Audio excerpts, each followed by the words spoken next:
এই তুই কাঁদছিস কেন? আজকে কাকে আনতে গেছে? অনেক দেরি হয়ে গিয়েছে তাই না? বাচ্চারা, আজকে আমি একটা ছেলেকে নিয়ে এসেছি। আজকে থেকে এ হবে তোমাদের ভাই, মানে আমার ছেলে। তো এটা তো অনেক খুশির খবর। তোরা কাঁদছিস কেন?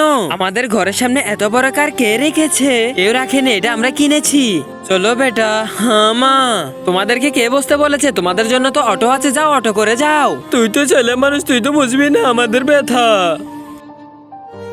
তার মানে ওদের মা তার ছেলের জন্য নতুন গাড়ি কিনেছে। মনে হয়নি তো তাদের মা তাদেরকে ভালোবাসে না, শুধু ওই ছেলেটাকে ভালোবাসে। আসো বেটে, চেয়ারে বসো। আন্টি, আপনি হঠাৎ করে যে পাঠিয়ে দিচ্ছেন?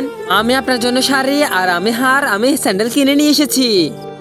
হ্যাঁ, এই গোলাপটি আমি আমার কাশ রিয়াকে দিব কালকে গিফট। বেটা, আমার জন্য তুই 10 টাকার গোলাপ নিয়ে এসেছিস। আজকে আমার ছেলে প্রথমবারের মতো আমাকে এত বড় একটা উপহার দিয়েছে, তাই তো আমি ওর জন্য আজকে পার্টি রেখেছি।